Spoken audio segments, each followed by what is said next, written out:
I already sold your house, my brother laughed, practically dancing on our grandfather's grave. My mother smirked, telling me to pack my bags.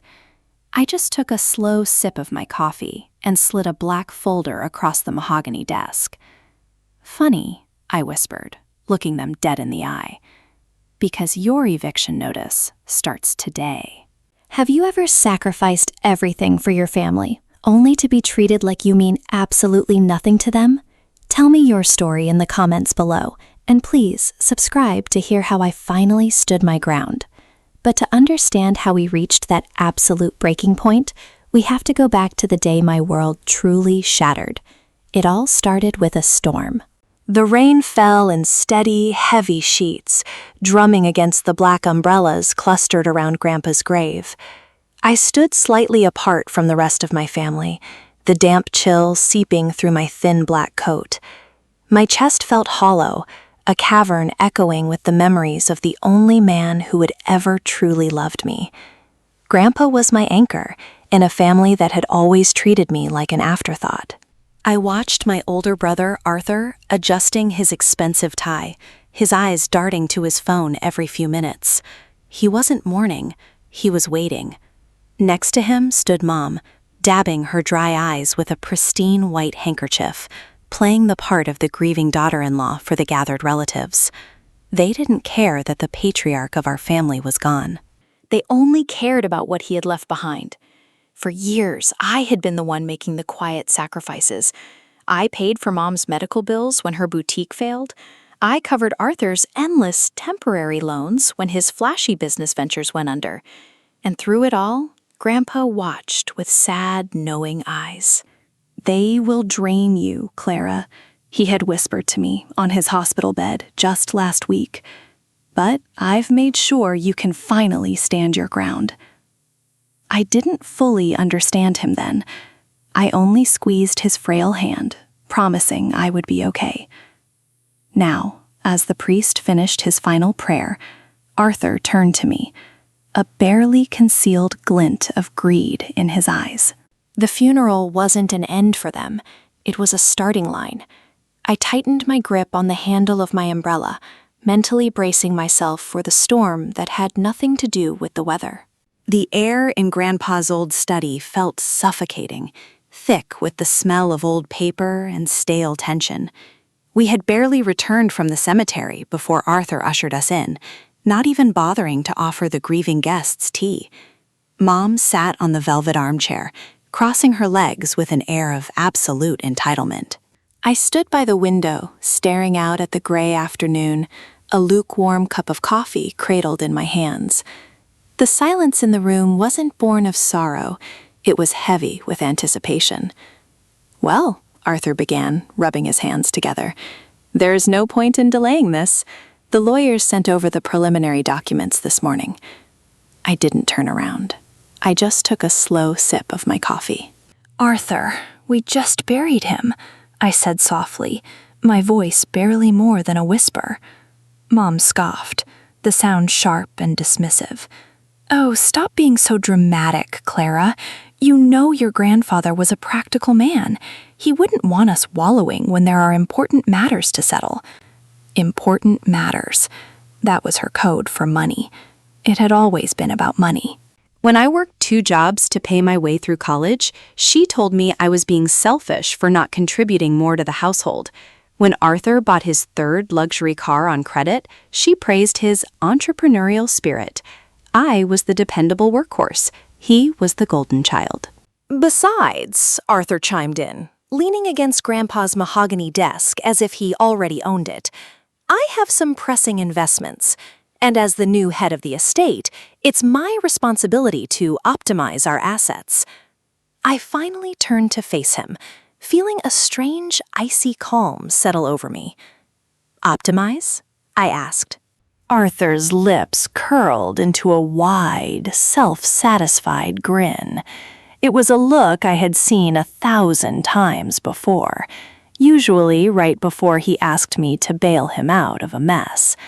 But this time, the arrogance was unmasked, entirely raw. "Yes, Clara, optimize," he said smoothly. I know Grandpa let you stay in the little guest house out back, but things are changing. He paused, savoring the moment, before delivering what he thought was the final blow. In fact, I already sold your house. The words hung in the air, heavy and suffocating. I stared at him, my expression blank. You what? I asked, keeping my voice steady. Arthur laughed, a short, sharp sound that echoed off the book-lined walls. I sold it. A developer made a fantastic offer yesterday. He left everything to me, Clara. The main house, the grounds, the guest house, all of it. I glanced at Mom. I expected her to at least show a flicker of guilt, or perhaps feign surprise. Instead, she just smirked, carefully adjusting her pearl necklace. It's for the best, darling, she said, her tone dripping with false sympathy. You've outstayed your welcome anyway. It's time you learn to stand on your own 2 feet. You should go pack your bags. The new owners want the property cleared by the end of the week. My chest tightened, not with sorrow, but with a profound, aching realization of their cruelty. They had planned this. While I was sitting by Grandpa's bedside, holding his hand as he took his last breaths, they had been signing away the only home I had left. I looked down at my coffee mug, watching the dark liquid ripple. The silence stretched, broken only by the ticking of the grandfather clock in the corner. Arthur and Mom watched me, waiting for the tears, the begging, the breakdown they were so accustomed to seeing from the weak, compliant Clara. Instead, I took another deliberate sip of my coffee, relishing the bitter warmth on my tongue. I walked over to my tote bag resting on the floor, reached inside and pulled out a sleek, black leather folder. I walked back to the mahogany desk and gently placed it right next to Arthur's hand. Funny, I said, my voice completely devoid of the tremor they expected, because I bought the bank that holds all your debts 3 months ago. The smirk instantly vanished from Mom's face.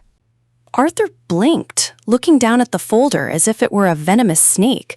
What are you talking about? He stammered, his confident posture fracturing. You don't have that kind of money. Grandpa and I had our secrets, I replied calmly. He knew you were drowning in debt, Arthur. He knew you remortgaged your own home twice and that Mom's credit cards are maxed out. He transferred his liquid assets to me months ago so I could acquire a controlling stake in Vanguard Financial.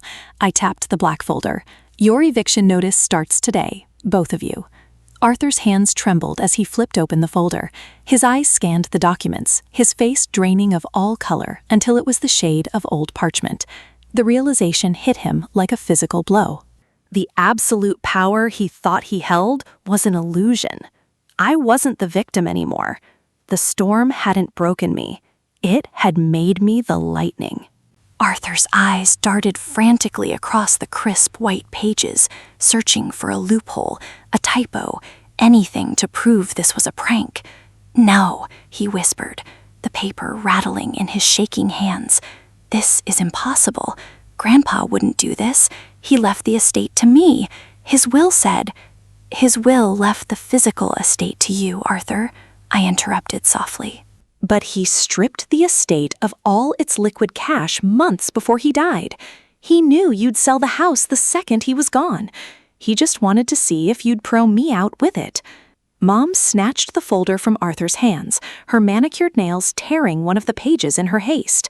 You forged this, Clara. You've always been jealous of your brother. I'm calling our lawyer right now. Go ahead, I said, pointing to the vintage phone on the desk. Mr. Henderson drafted these documents himself. He's the one who finalized my purchase of Vanguard Financial. Go on, call him. Mom froze, her hand hovering inches over the receiver. The air in the study, previously thick with their arrogance, was now suffocating them with reality. For 28 years, I had been the invisible daughter, the one who quietly cleaned up their messes while they basked in the spotlight. They had never seen me as a threat, because they had never truly seen me at all. We can fight this in court, Arthur muttered, though his voice completely lacked its usual bravado. With what money? I asked, my voice steady, but my heart aching. Your accounts are overdrawn. Your credit is destroyed. I'm not doing this to ruin you, Arthur. I'm doing this because it's the only way to stop you from ruining yourselves. They stared at me, suddenly strangers in the house they thought they owned. The silence that followed was heavy, pregnant with the death of their delusions. Suddenly, Mom's posture collapsed. The haughty matriarch vanished, replaced by a desperate woman clinging to a sinking ship.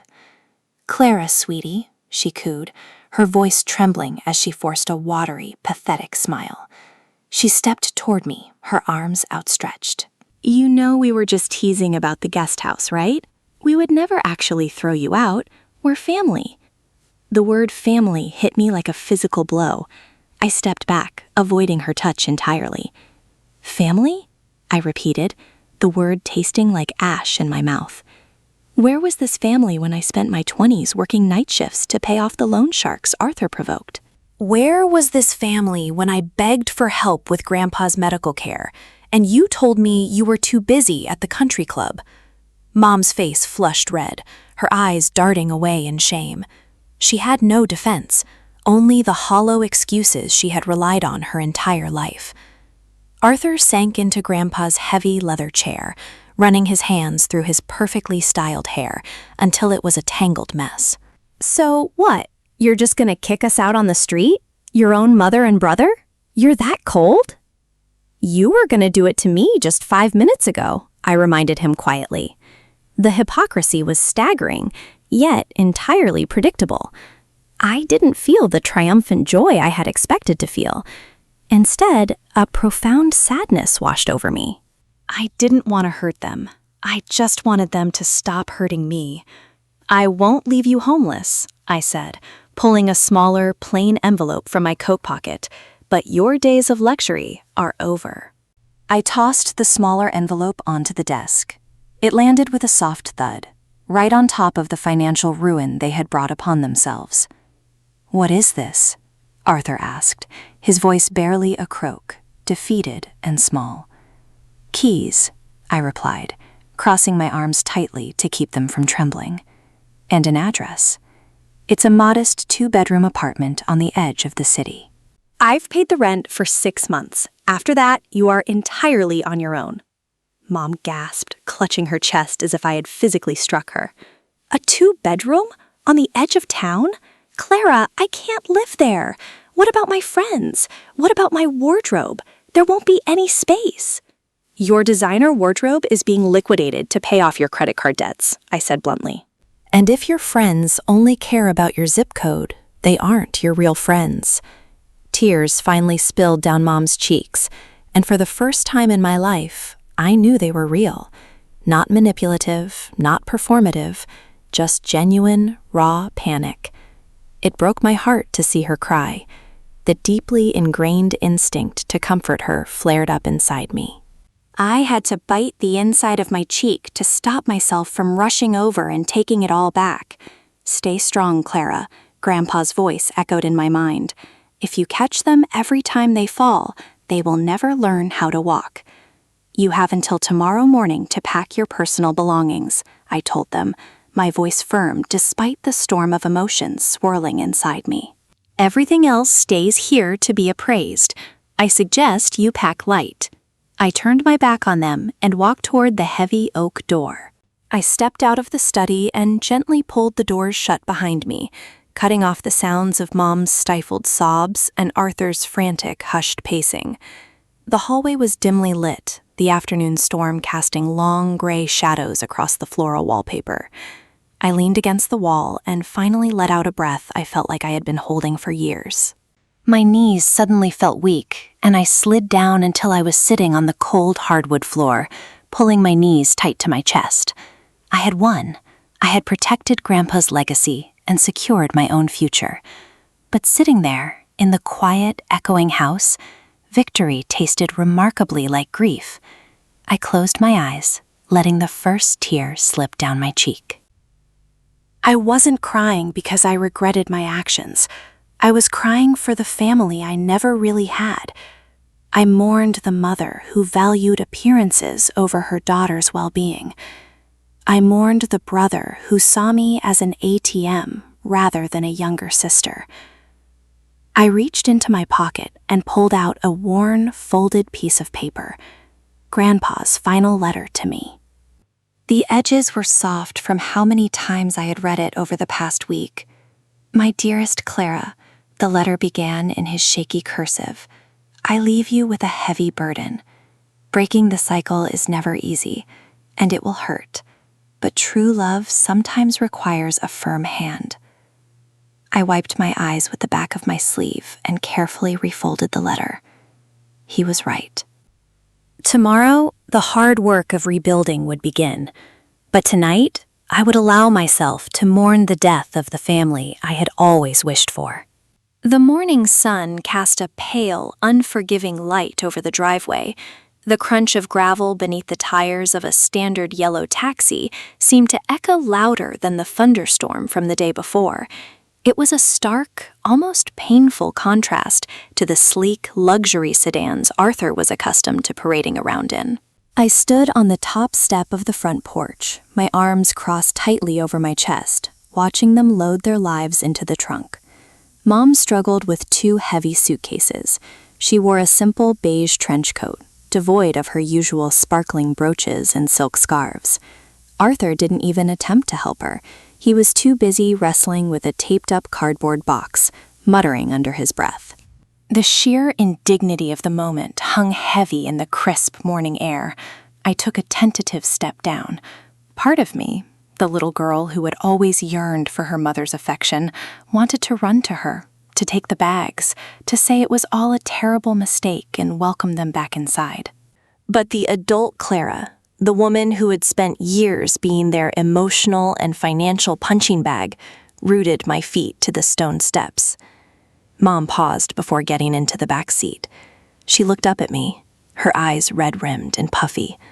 There was no anger left in her gaze, only a profound, hollow shock. She opened her mouth as if to speak, perhaps to offer an apology or hurl one final insult, but nothing came out. She just gave a stiff, defeated nod and slid into the car. Arthur didn't look at me at all. He slammed the trunk shut, got into the passenger seat, and the taxi rolled away, leaving me alone in the deafening quiet. The heavy oak door clicked shut, sealing me inside the sprawling, silent mansion. For the first time in 28 years, the house was completely still. No sounds of Mom barking orders at the hired help, no loud, boastful phone calls echoing from Arthur's room as he pitched his latest doomed business venture. Just silence, thick and absolute. I walked slowly through the grand living room, my footsteps muffled by the plush Persian rug.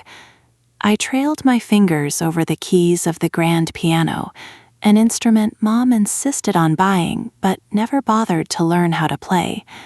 It was merely a prop to impress her society friends, a perfect symbol of our family. Everything was designed to look magnificent on the outside, while completely hollow on the inside. I made my way upstairs and pushed open the door to Arthur's bedroom. It was stripped bare of his expensive colognes and designer watches, leaving only the chaotic mess he had left behind. In the corner, a trash can overflowed with crumpled papers. Curiosity getting the better of me, I picked one up and smoothed it out. It was a final notice from a high-interest private lender.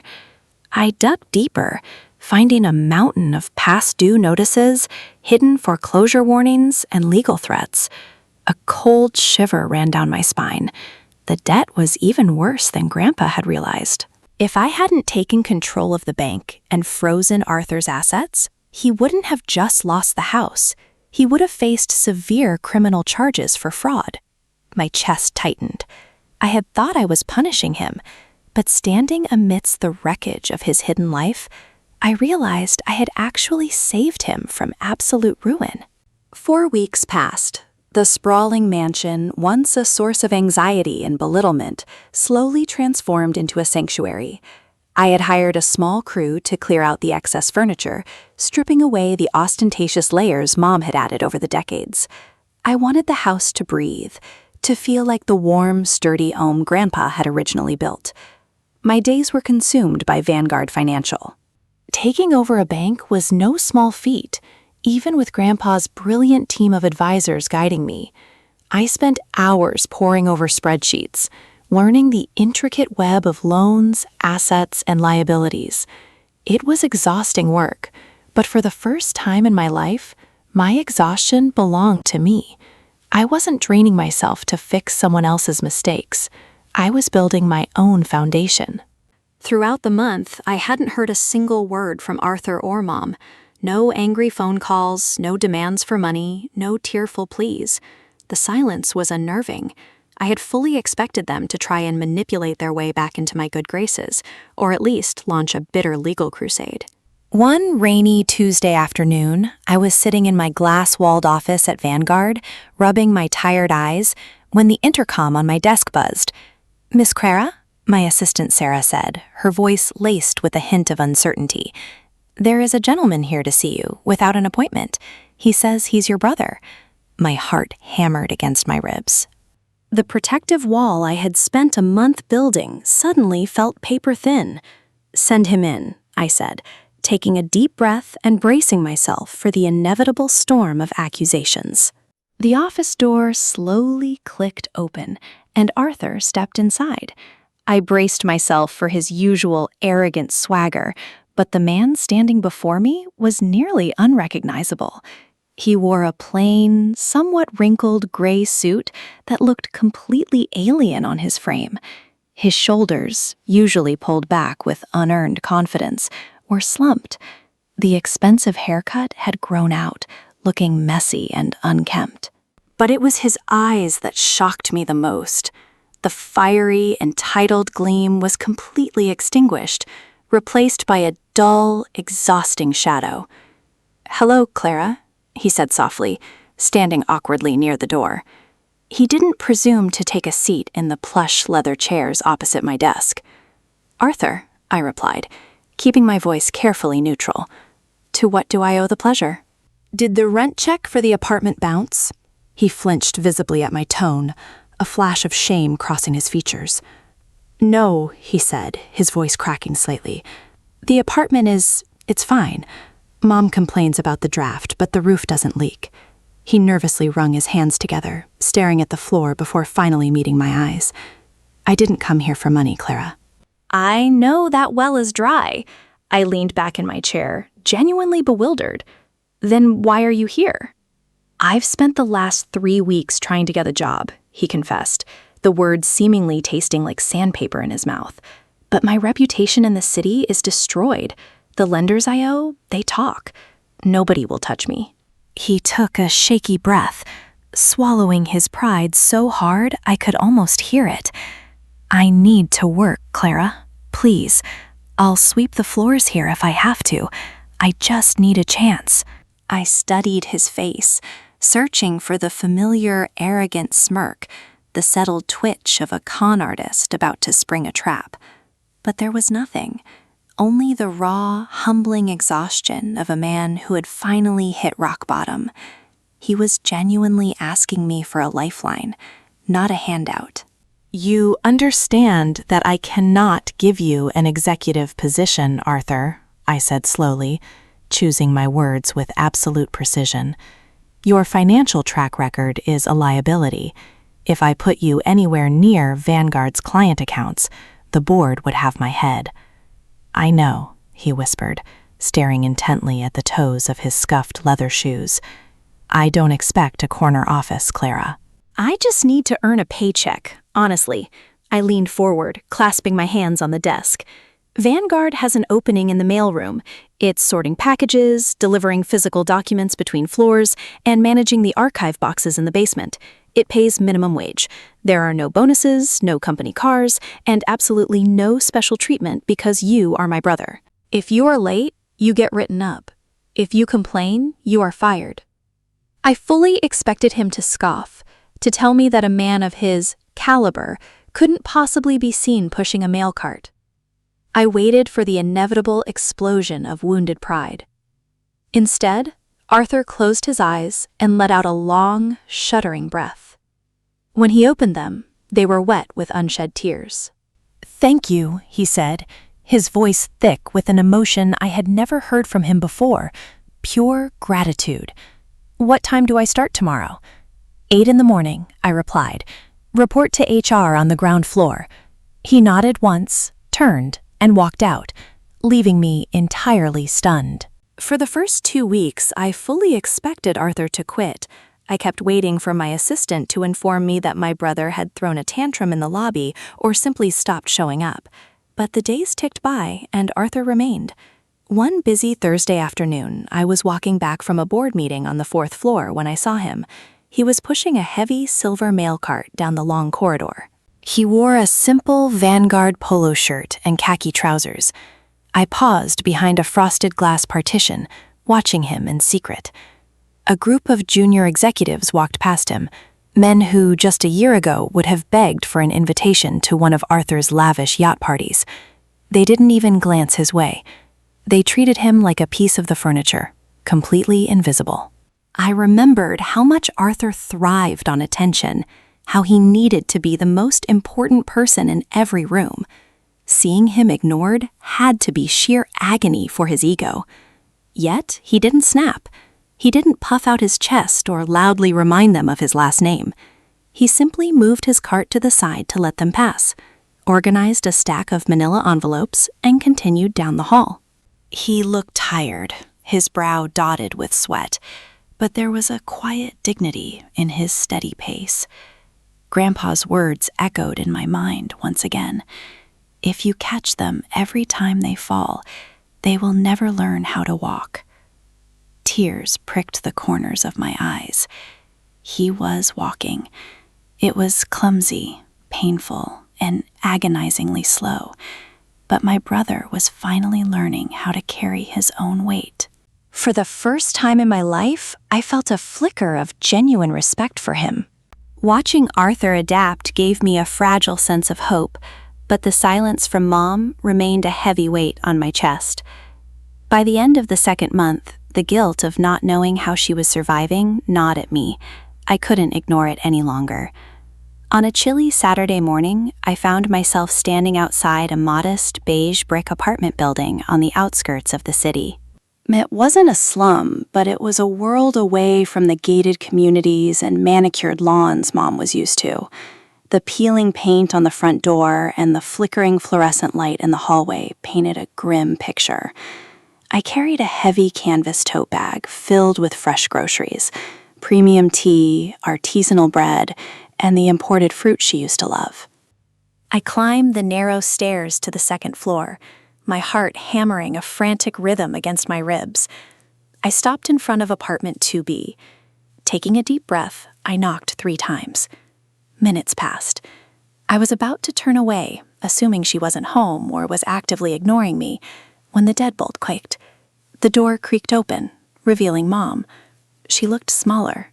The perfectly coiffed hair was tied back in a simple, messy bun, and she wore a faded, oversized sweater instead of her designer cashmere. When her eyes met mine, a flash of defensiveness hardened her features, instinctively raising her emotional armor. "Clara," she said, her voice tight and clipped, "to what do I owe this inspection? Did you come to check if we've pawned the radiator yet?" "I brought groceries," I said softly, holding up the canvas bag. "Can I come in, Mom?" She hesitated, her grip tightening on the doorknob, before finally stepping aside.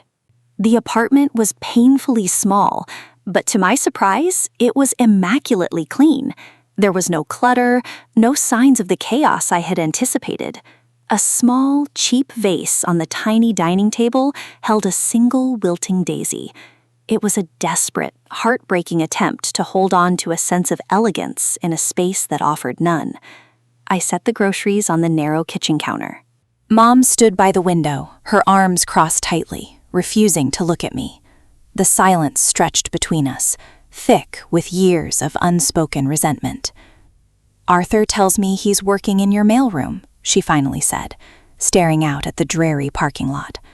My son. A glorified delivery boy. He's earning an honest living, Mom, I replied gently. He's actually doing very well. He hasn't missed a single day. He shouldn't have to, she snapped, spinning around to face me, her eyes flashing with a familiar defensive anger. We shouldn't be here, Clara. Your grandfather made a mistake. You know I don't know how to live like this. You're learning, I pointed out, gesturing to the clean apartment. Suddenly, the anger drained from her face, leaving behind a profound, terrifying vulnerability. Her shoulders slumped, and she buried her face in her hands. A wretched, guttural sob tore through the quiet room. "I'm so scared, Clara," she wept, the sound muffled by her trembling hands. "I go to the grocery store, and I don't know how to compare prices." I don't know how to use the laundromat down the street. Everyone looks at me, and I know they can see that I'm a fraud. I have nothing. I am nothing. I crossed the room and, for the first time in years, wrapped my arms around my mother.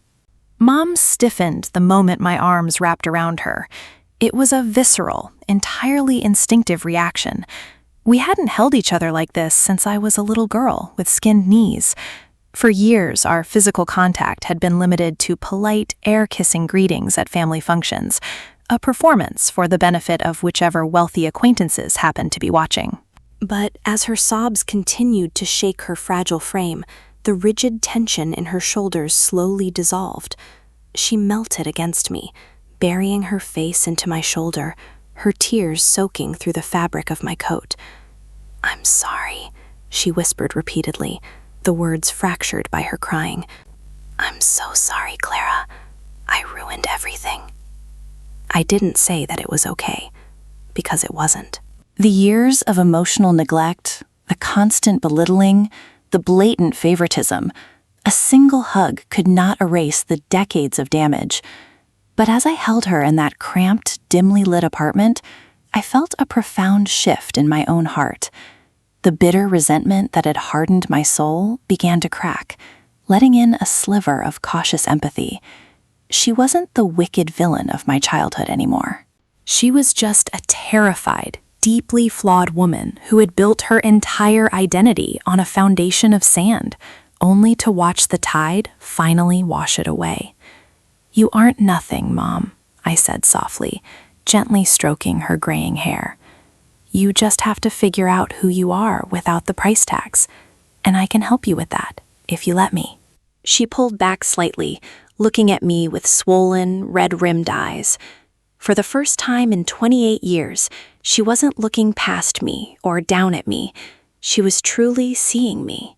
We spent the next 2 hours sitting at the tiny dining table. I had brought a simple, lined notebook and a calculator from my bag. Step by step, I walked her through the very basics of survival that she had intentionally ignored her entire adult life.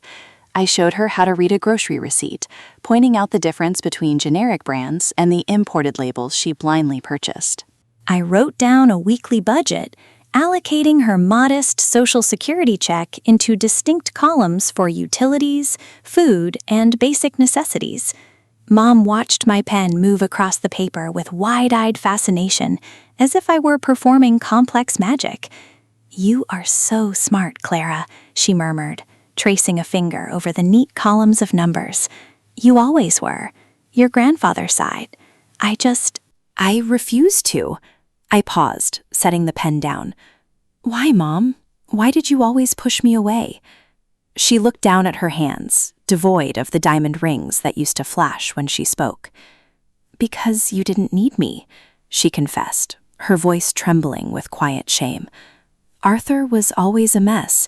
He always needed me to fix things, to soothe his ego. It made me feel important.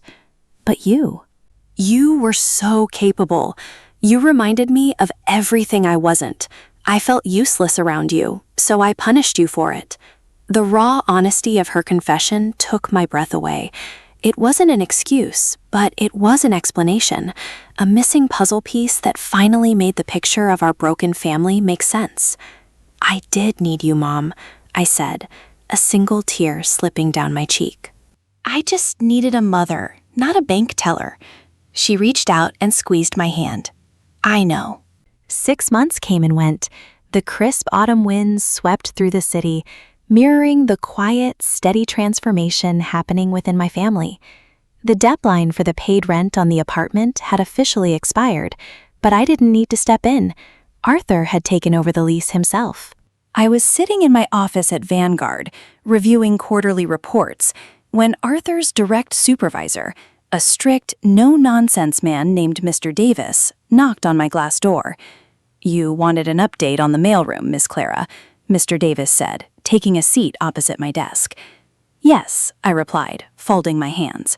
"How is Arthur performing?" Mr. Davis adjusted his glasses. "Honestly, he's the hardest worker I have down there. He's punctual, he reorganized our archive filing system to cut retrieval times by 20%, and he never complains. In fact, the junior filing clerk position opened up on the 3rd floor. I'd like to recommend him for it." Pride, warm and entirely unexpected, bloomed in my chest. "Does he know about the recommendation?" "No, ma'am. I wanted your approval first, given the family connection." "If he earned it, give it to him, Mr. Davis. Vanguard operates on merit." Later that afternoon, I watched from the 2nd floor mezzanine as Arthur emerged from the HR office. He was holding a new blue lanyard and a modest employment contract. He stopped in the middle of the hallway, staring down at the paper. He didn't cheer or boast. He just pressed his hand over his mouth, his shoulders shaking with a quiet, overwhelming relief. He had done it. Not with my money, and not with Grandpa's name. He had earned his own way out of the basement. The mansion smelled of roasted chicken and rosemary. It was Sunday evening, and for the first time since the morning of their eviction, I had invited my mother and brother back to the house. I stood by the kitchen island, nervously wiping down the pristine marble counters. I was terrified that stepping back into this house would instantly regress them. I feared the marble floors and high ceilings would awaken their dormant entitlement, undoing 6 months of agonizing personal growth. When the doorbell finally rang, I took a deep, steadying breath and walked to the foyer. I opened the door to find them standing on the porch. Arthur was wearing a neat, off-the-rack sweater, and Mom was holding a slightly lopsided, foil-covered dish. "Hi, Clara," Arthur said, offering a warm, genuine smile. There was no trace of his old swagger, only a quiet, grounded confidence.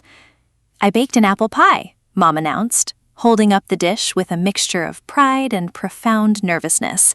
"I burned the first 2 crusts, but Mrs. Higgins from the apartment next door helped me with the oven temperature." My mother, the woman who once refused to eat anything not prepared by a private chef, had baked a pie with a neighbor from a working-class apartment building. The sheer magnitude of that sentence almost made my knees buckle. "It looks perfect, Mom," I smiled, stepping aside to let them in. They walked into the grand foyer, but they didn't look around with possessive greed. They looked at the home with a quiet respect. We walked into the dining room, sitting down not as a matriarch, a golden child, and a scapegoat, but simply as a mother, a brother, and a sister, ready to finally share a meal. We sat at the long mahogany dining table, the soft glow of the chandelier casting warm light over our simple meal. In the past, dinner in this room was a battlefield. It was where Mom would critique my posture and wardrobe, and where Arthur would boast about his phantom millions while demanding more capital from Grandpa.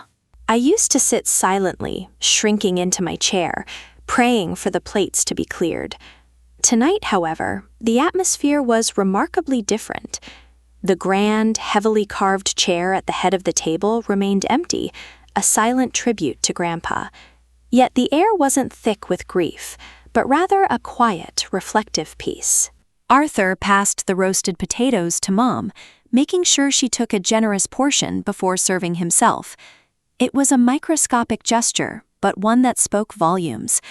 The old Arthur would have taken the best pieces for himself without a second thought. "Mr. Davis moved me to the 3rd floor on Friday," Arthur shared, his tone measured and modest. "I'm handling the regional filing systems now." It's a lot of paperwork, but I found a discrepancy in the Q2 logs that saved the accounting team a major headache. That is wonderful, Arthur, Mom said, her eyes shining with genuine pride. Not pride in a luxury car or a fake title, but pride in her son's honest, hard work. I took a sip of my water, hiding the smile playing on my lips. They weren't performing for me. They were simply sharing their day, engaging in the mundane, beautiful rhythm of an ordinary family. For the first time, looking at the empty chair at the head of the table, I felt Grandpa smiling down at us. When the plates were cleared, Mom proudly brought out her apple pie. She set it in the center of the table, her hands fluttering nervously. The crust was undeniably uneven, slightly burnt on one side and a bit doughy on the other. It was a far cry from the immaculate geometric pastries our old private chef used to present. I think the oven in the apartment runs a little hot on the left side, she babbled, suddenly looking incredibly self-conscious. And Mrs. Higgins said I might have overworked the dough. You don't have to eat it if it's terrible, Clara. I picked up the pie server and carefully cut a large slice, transferring it to my plate. I took a forkful, making sure to get a piece of the burnt crust and the spiced apple filling. Mom and Arthur watched me with bated breath, as if I were a renowned food critic about to determine their fate. The apples were slightly too tart, and the crust was definitely overbaked. But as the warmth filled my mouth, tears instantly pricked the corners of my eyes. It tasted like effort. It tasted like humility. It tasted like a mother trying to nurture her children. "It's perfect, Mom," I said softly, my voice wavering with emotion. Arthur took a bite of his own slice and nodded enthusiastically. "She's right. This is incredible. Best pie I've ever had." Mom let out a breath she had been holding, a radiant, tearful smile breaking across her face. We sat there, eating our imperfect, messy pie, and for the first time in my 28 years, I felt entirely full. No one was criticizing, no one was tearing anyone down. We were just together. After dinner, Arthur insisted on doing the dishes. Watching my brother, a man who once threw a fit if the maid folded his silk shirts incorrectly, standing at the sink with his sleeves rolled up, scrubbing roasting pans, was surreal. I stood beside him, drying the plates with a simple cotton towel. Mom was in the living room, softly humming to herself as she looked through one of Grandpa's old photo albums. The house felt warm and alive, a stark contrast to the echoing, lonely mansion it had been for the past 6 months. I looked at Arthur, then toward the living room. "You know," I started tentatively, "there are 7 empty bedrooms upstairs. The guest wing is completely unoccupied." Arthur stopped scrubbing, leaving his hands submerged in the soapy water. He didn't look at me, but his shoulders tensed slightly. "I appreciate the offer, Clara," he said quietly. "More than you know." "You wouldn't have to pay rent," I pressed gently. "You and Mom could save your money. It just seems silly for you to be in that tiny apartment when this whole house is sitting here." Arthur finally turned his head, offering me a sad, knowing smile. "It's not silly. It's necessary." He pulled his hands out of the water, drying them on his apron. "If I move back into this house, I'll stop being a filing clerk. The walls, the marble, the address, it would pull me right back into the illusion. I need my small apartment, Clara. I need to pay my own rent. It's the only way I can respect myself." I stared at him, profoundly moved by his self-awareness. He had found his boundary, and he was fiercely protecting it. The transition into winter brought a cold bite to the city air, but Vanguard Financial had never been warmer.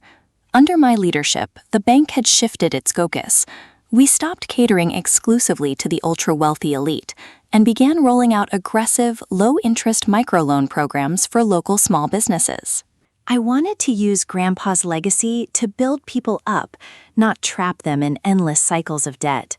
One Tuesday morning, I sat in my office finalizing the details of a new community financial literacy program.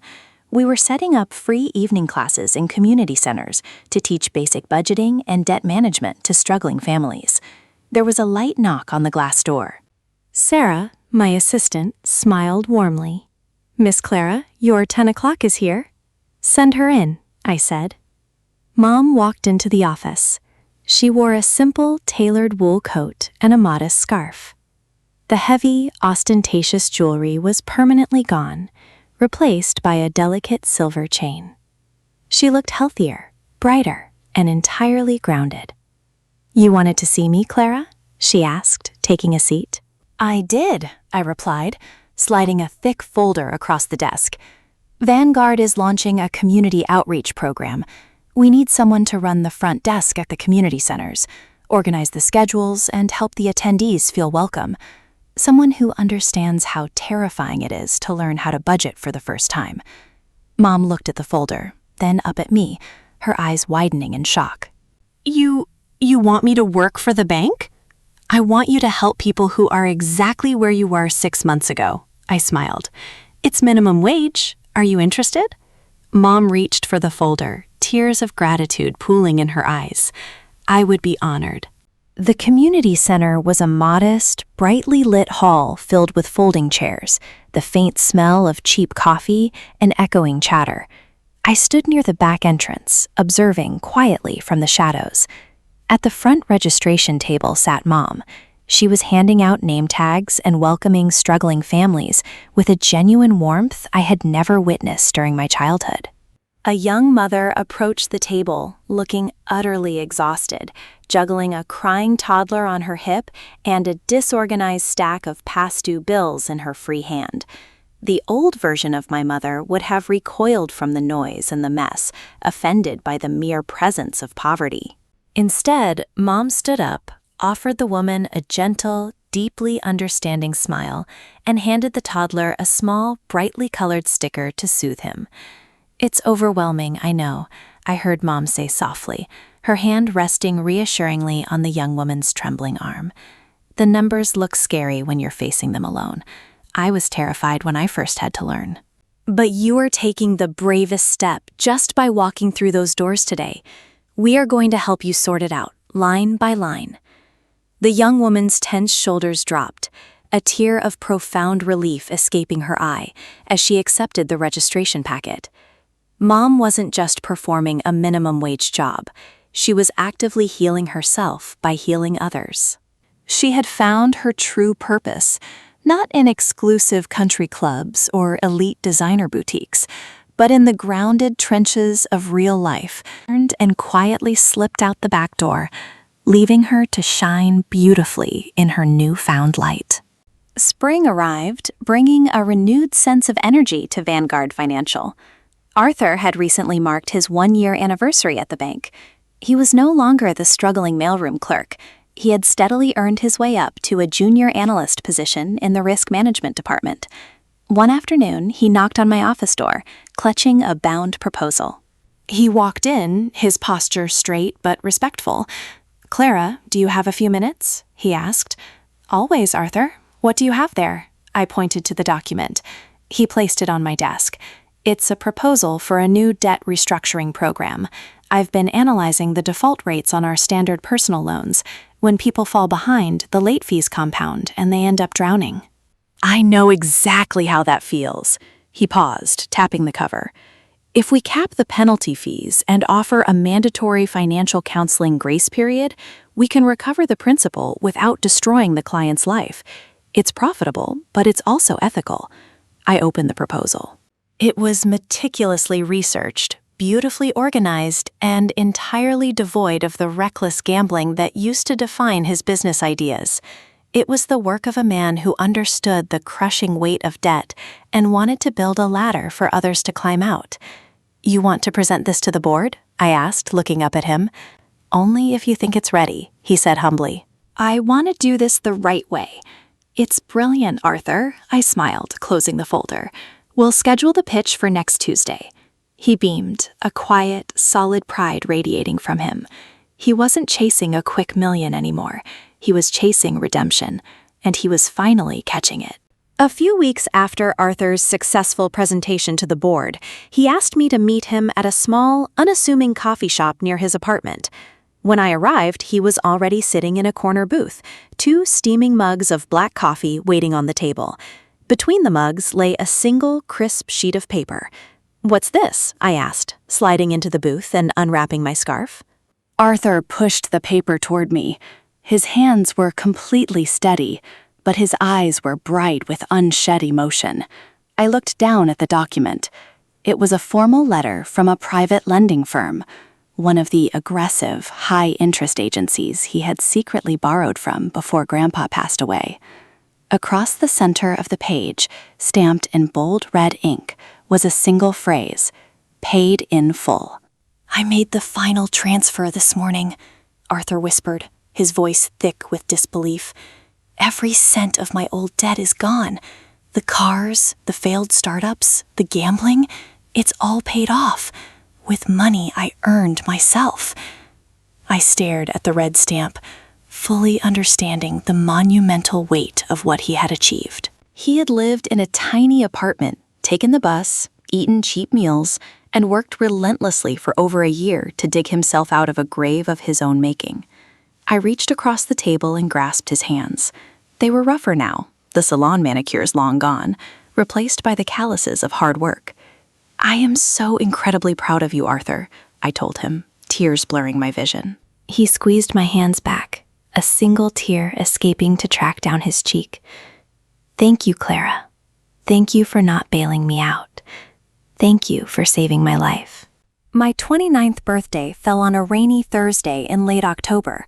In the past, my birthdays were either completely forgotten or used as an excuse for Mom to throw a lavish dinner party for her own friends, where I served as a quiet background prop. This year, I expected nothing more than a quiet evening at home with a good book. However, when I left the bank, Arthur was waiting by my car. He playfully blindfolded me, laughing at my protests, and drove me across town. When he finally untied the blindfold, I was standing in Mom's small, cozy apartment. The room was decorated with simple paper streamers, a homemade chocolate cake, slightly lopsided but smelling divine, sat on the small dining table. Mom was standing in the kitchen, wiping her hands on an apron, her face glowing with genuine joy. "Surprise, sweetie," she beamed, walking over to wrap me in a tight, warm hug. We spent the evening eating homemade pasta and laughing at Arthur's stories from the bank. When it was time for cake, Mom lit the candles and asked for a moment of silence. "Clara," she began, her voice trembling with emotion. "For so many years, I was blind to the incredible woman growing up in my own home. I let my vanity and my fear blind me to your strength. When your grandfather left you in charge, I thought it was a punishment, but it was the greatest gift he could have ever given us." She reached out, gently cupping my cheek. "You broke our illusions, Clara, but you saved our souls. You are the strongest, most compassionate person I know. Happy birthday, my beautiful daughter." I blew out the candles, knowing all my wishes had already come true. Exactly 1 year had passed since the morning we stood in the freezing rain, gathered around Grandpa's grave. Today, the sky was a brilliant, cloudless blue, and the crisp autumn leaves painted the cemetery in warm shades of gold and amber. We walked together down the winding gravel path, not as a fractured collection of selfish individuals, but as a genuine family. Arthur carried a large bouquet of fresh white lilies, Grandpa's favorite. He wore a simple, well-fitted suit, standing tall with a quiet, grounded dignity. Mom walked beside me, her arm linked comfortably through mine. There was no tension between us, only a deep, abiding peace. When we reached the headstone, Arthur gently laid the lilies on the green grass. We stood in silence, the gentle breeze rustling through the ancient oak trees above us. "I got promoted to senior analyst yesterday, Grandpa," Arthur said softly, his voice breaking the silence. "And the debt relief program I designed helped 500 families keep their homes this quarter. I'm doing the hard work. I promise." Mom stepped forward, lightly resting her fingers on the cold marble of the headstone. "I'm teaching budget classes, Arthur Sr., she whispered. "I know how to bake a pie, and I know how to be a mother. Thank you. Thank you for loving us enough to stop us." I stood back, watching them speak to the man who had orchestrated our salvation. They didn't mourn the loss of their wealth or the mansion they no longer possessed. They were profoundly grateful for the wake-up call that had shattered their arrogance. The terrible storm had passed, and the wreckage had been cleared away, leaving fertile ground for something real to finally grow. Later that evening, I sat alone in Grandpa's old study at the mansion. The heavy mahogany desk where I had once handed my family their eviction notice was now covered in blueprints for Vanguard's new affordable housing initiative. The house was quiet, but it was no longer the suffocating, lonely silence of the past. It was a peaceful, contented quiet. I opened the bottom drawer of the desk and pulled out the sleek black leather folder, the same folder that had initiated the complete destruction and rebirth of our family. I traced my fingers over the smooth cover, reflecting on the agonizing, beautiful journey of the past year. Grandpa was a visionary, not just in business, but in matters of the human heart. He understood that true wealth wasn't measured by bank accounts, sprawling estates, or designer labels. True wealth was character. It was resilience. It was the ability to look at your own flaws, strip away the protective armor of ego, and do the exhausting work of becoming a better person. He didn't leave me the bank so I could punish my family. He gave me the bank so I could provide them with the boundaries they desperately needed to save themselves. The harshness was just the medicine. The cure was love. I placed the black folder back into the drawer and locked it away. I didn't need it anymore. Arthur was free of his debts. Mom was free of her vanity, and I was finally free of my resentment. We had lost a fortune in status and superficial luxury, but in return, we had inherited something infinitely more valuable. We had finally inherited each other, and for the first time in my life, I was truly home.